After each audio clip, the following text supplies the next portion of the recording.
Hey guys, I'm Daisho and I'm here bringing you some Hearthstone.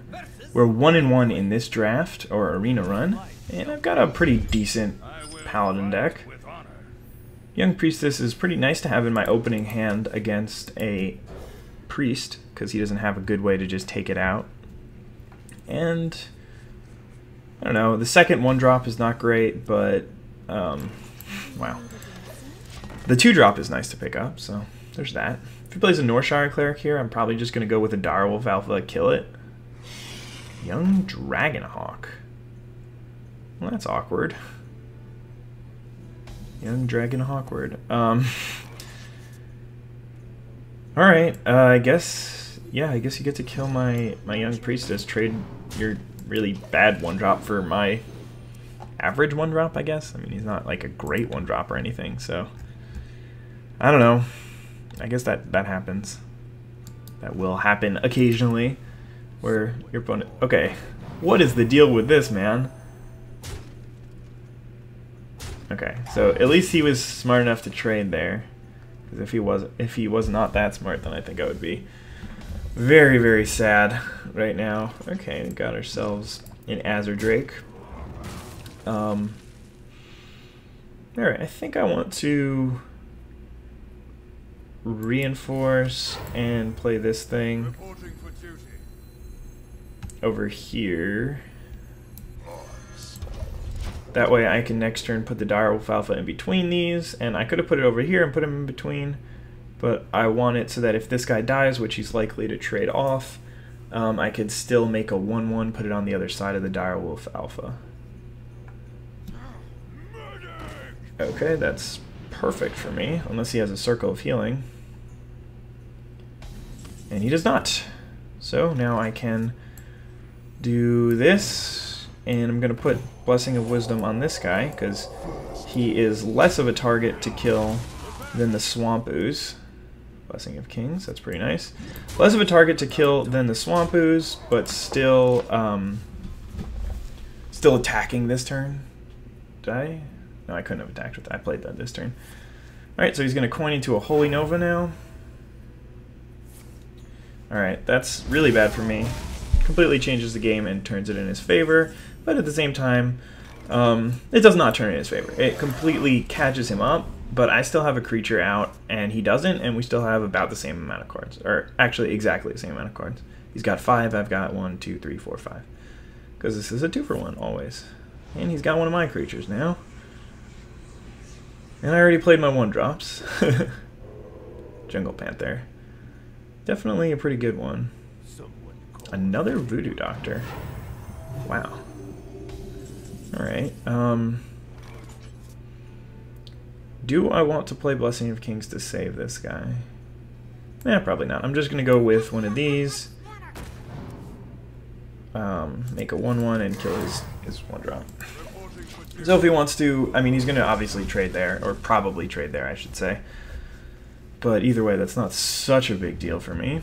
I don't care that much. Mind Vision, take one of the cards that I have in hand. My hand's okay. So it's that card. Let's see if he plays it right here. Ooh, he's going to attack me. That seems like a bad play.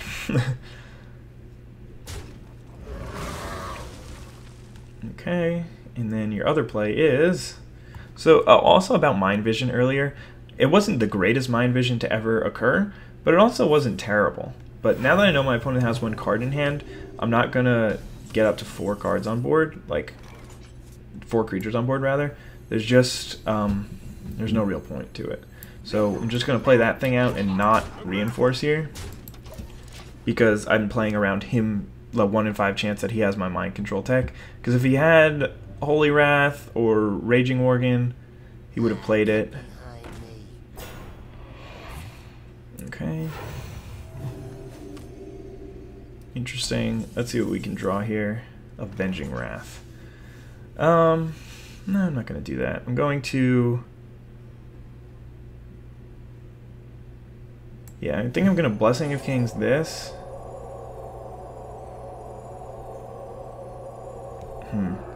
If I could just kill his guy, then I would definitely Blessing of Kings up that guy and just beat in. But this... Oh, actually? Oh no, that's not going to be enough. But I think I'm still going to do that. I'm going to draw a card and deal some damage to that thing.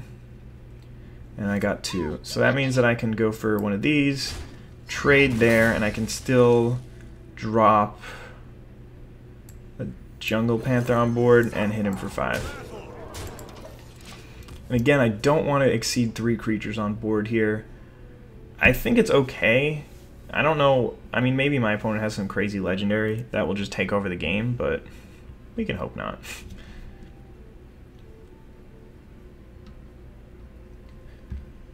But the reason why I did that is because it enabled me to spend my mana.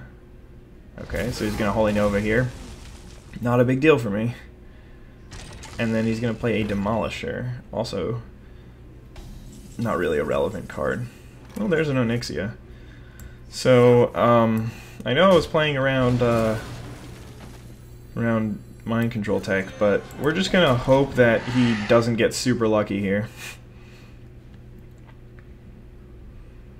Like, he could take either. So he did have the Mind Control tech, and he just gets a 1/1. Yeah, I guess I saw that as a possibility. Is he just dead? No, probably not. 12, 13, 14, 15, 16. Even that is not enough. So we're going to go ahead and obviously trade there. I think I want to just give this guy +1/+1 so he doesn't die. Survives on 1 health. And then, actually I'm going to make one of these guys gigantic as well, just to diversify my threats a ridiculous amount. And then there's no point in playing anything else out here. I mean, I guess I could have played a Raging Organ in case he has like a 3rd Holy Nova. But even if he does, I still have 13 power on board and I can Avenging Wrath, so he's going to die. He's got a Mind Control. He's just dead on board. 10, 13, 14, 15. So give him the old well played. But yeah, Onyxia was very good there. And I think I probably was going to win that game because of Onyxia anyway, but I think I did a really good job playing around Mind Control tech there. I made an educated guess that there was probably about a 50% chance that he had Mind Control tech, and then I played around it, and if he had taken one of my bigger creatures, my 4/6, then I probably would have lost that game, so pretty happy about that. But anyway, we're doing okay here. Definitely 2-1 is better than 1-2, but usually losing 1 in the beginning can be pretty detrimental. Alright, so we're playing against Jaina, which is a completely different story on Young Priestess and Murloc Tidehunter, so we just have to mulligan all these cards, because even a turn 1 Murloc Tidehunter just is really, really bad against that kind of deck. And our hand is really terrible, plus we're playing against one of the strongest classes in Priest, so I don't like my chances here. Unless I draw... Oh, Shattered Sun. No, Shattered Sun's pretty bad. Okay, there's a Sun Fury Protector. So I'm probably just going to drop a Shattered Sun here, because I need to get a board presence, because if my opponent takes control of the board, then I'm never going to be able to win. He's going to take me down low damage, and too low damage, and then he can just like finish me off with fireballs if he takes control of the board, and I don't have any board wipes or anything. Well, he does, so it could put me in a bad spot. So he's just going to trade off here and then play a 3-drop, which is fine. That's kind of what I was expecting to happen. We basically just traded 2 drops since I used the coin. I mean, it was like sort of trading 2 drops, except he just has the player advantage, but I still have the card advantage that you get by starting second. So in some way, I'm probably losing this game right now.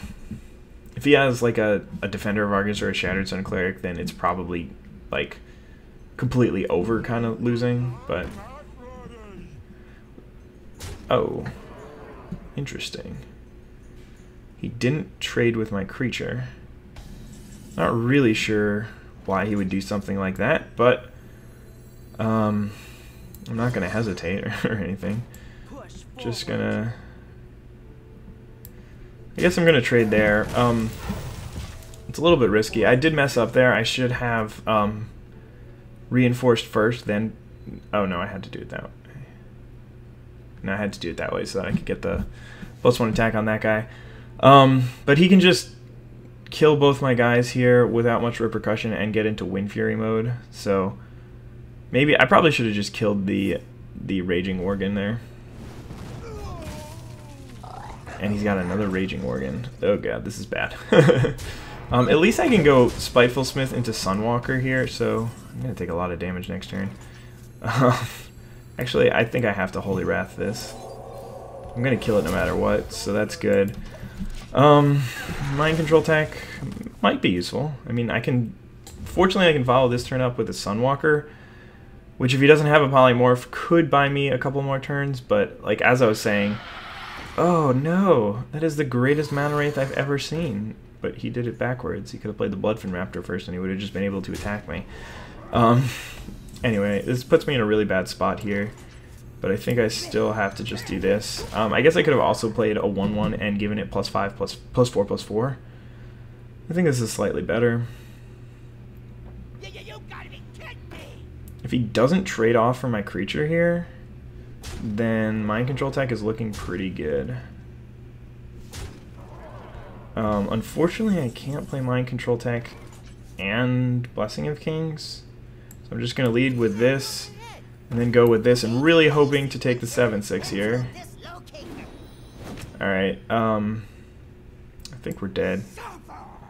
If not this turn, the next turn. Yeah, I needed to hit the 7/6. I guess I could have just Blessing of Kings. If I could... Man, that Mana Wraith just won him the game. I've literally never seen something like that. Oh yeah, he does have lethal. What did I just kill with the Spiteful Smith? Did I just not kill his Raging Worgen? Yeah, that was dumb. But I wasn't going to win that one anyway, because he was just going to be able to ping me the next turn, and the only draw spell that I have, or the Game Life spell, is True Silver Champion, so I would have had to draw into that. I don't know. Anyway, 2-2 really sucks, but I mean, I had a shitty hand. My opponent had a good hand, and then the best Mana Wraith I have ever seen by so much. I've never seen anyone do anything like that with a Mana Wraith, or like it screw me up that much. It's hard to tell because you can't really see the kind of impact that it has on your opponent, but man, that was just gross. Alright, so we got a pretty decent start with Raging Worgen and Knife Juggler. And Murloc Tidehunter. So I'm probably just going to coin into the Knife Juggler here, and then play a Tidehunter turn 2.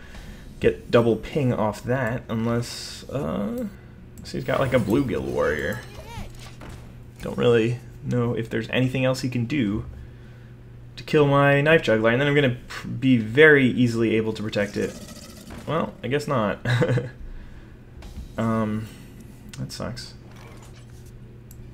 A 2/3 was very good for him. I don't think there's anything else I can do, so I'm just going to probably do this and consider whether or not I want to... Yeah, I think I just want to hit him in the face, because he still has to make this trade. He definitely can't have that guy stay around for another turn. And he's got an Iron Forge Rifleman. Alright, that would be pretty good, but I mean, I'm still winning this game by a decent amount because I have this Shattered Sun Cleric on board. We're even on cards, and I mean, I did 4 damage to him. That doesn't really matter, but we're even on cards, and I have a 3/2 out, whereas he doesn't. I also have Hammered Wrath in hand, which could really help. Raging Worgen getting a Blessing of Wisdom could be nuts. Alright, so he's going to do that. Sure, here's what I'm going to do. I'm going to go ahead and kill that, play that and that. And except for Consecration, I have a very, very strong board state. He's going to trade there, but if he doesn't, man, I can go Blessing of Kings, Blessing of Wisdom next turn on this Raging Worgen, and I'm just not sure how he's going to contend with that. I mean, even if he does do something about it... Oh, no! He has a Consecration! Wow! God, I don't know if I'm just, like... If I should be playing around more things and I'm just not, or... But that was... Maybe, like, should I have not played out the Worgen? Was there any way for me to have killed the 1/1? I don't think so. This sucks, man. Alright, so what do we want to do here?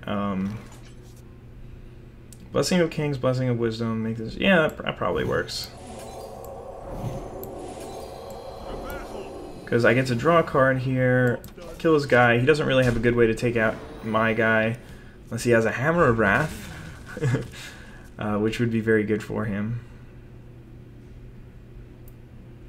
I guess I could have just... No. I mean, I could have just played Taunt Divine Shield this turn, but that's not great if he has like a Blessing of Kings himself. That's really bad if he has a Blessing of Kings, actually. I mean, you can't play around every card every game.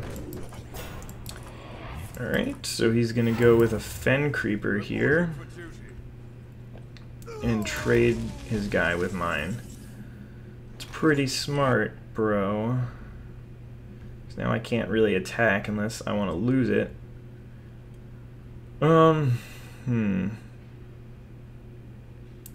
So I could just go for a Sunwalker here. I think that's going to be the play. It's a little bit risky to leave that guy just chilling around without instead of attacking, but attacking into a 3/6 just seems a lot worse. And next turn, even if he does find some strange way to deal with Sunwalker, I can go Hammer of Wrath and True Silver Champion to kill that guy, and then keep beating in with my Silverhand Recruit.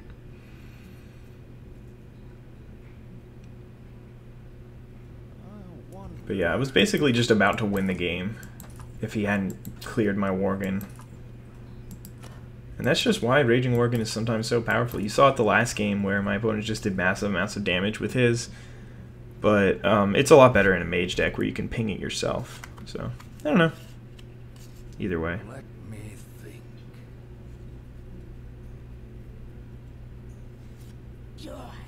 Cult Master.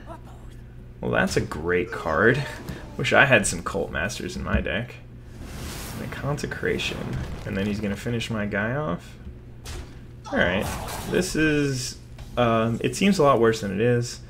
Like, that play was very good for my opponent. Or, like, he played it very well. But I actually have a pretty good... Nope, not that guy. I have a pretty good response to it. And being able to clear both of his guys in the correct order, still draw a card, and hit him for 5, and still have this 5/1, which is probably not going to be that hard for him to deal with. But if he doesn't have any cards to deal with it right now, then I'm going to get to draw another card off of it. And, I mean, Blessing of Wisdom is just one of the best cards in Paladin.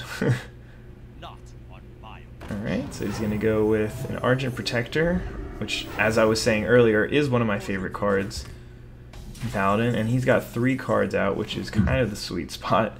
So there's no way this guy is surviving, so I just need to figure out the best use for him, and I think it's just to take out this creature that's Divine Shielded.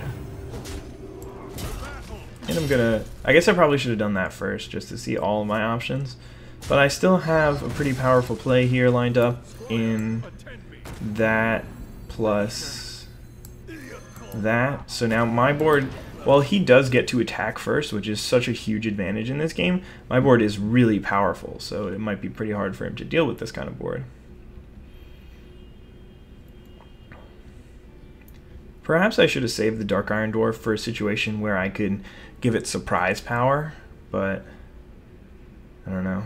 I guess also the power didn't mean anything because he just traded with there. Yeah, that's exactly why you want surprise power. Oh, this could be really bad if I don't draw anything here. Silence, perfect.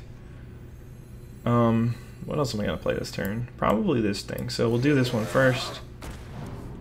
Spiteful Smith, not very relevant. So we're gonna go ahead and silence this guy and still trade here. Oh, yeah, sure. Doesn't really matter which 4/4 I attack. And actually, I should probably kill the 3/3 here, the 3/3 instead of the 4/4. No, this punishes me if he has like a Shattered Sun Cleric if I don't kill that right away. And I guess I'll play this Young Priestess. Maybe I'll get the plus here. Oh, that's the worst spot. The negative about playing the Young Priestess is that he can just eat it with his Defender Vargas, but then I do have 12 power on board that he has to deal with. And if he does play 3 creatures this turn and just eat my Young Priestess, then I have Mind Control tech, so That would be very, very beneficial for me.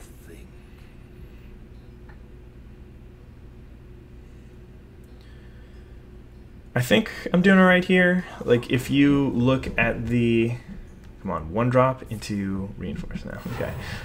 If you look at all of the stats and stuff, and the cards and stuff, it like sort of looks like I'm winning. 7-5 is pretty good for him, but not that good. Okay, so he's gonna Blessing of Wisdom up his guy and then kill my Young Priestess, which is pretty good for him. Because now that means that I really want to... Ooh, yeah. Let's trade here. No! Oh, no!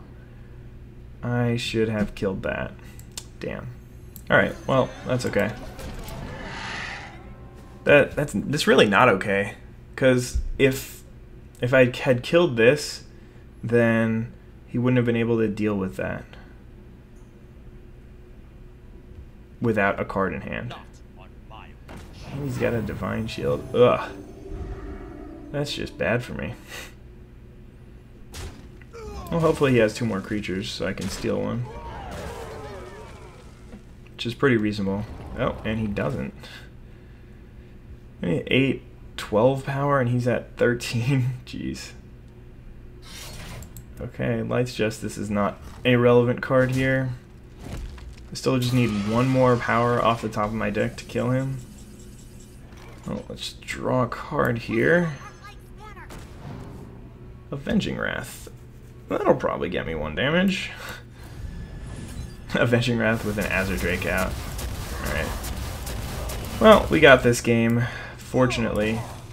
Even due to that, even after that huge misplay. Man, that could have been really, really awful for me, but oh well, managed to win a game and get to 3-2, so hopefully I win. I mean, I still want to win at least 4 more with this deck to be happy, but that'll be it for this video. I'll see you guys again tomorrow. Thanks for watching. Have a wonderful day. Bye.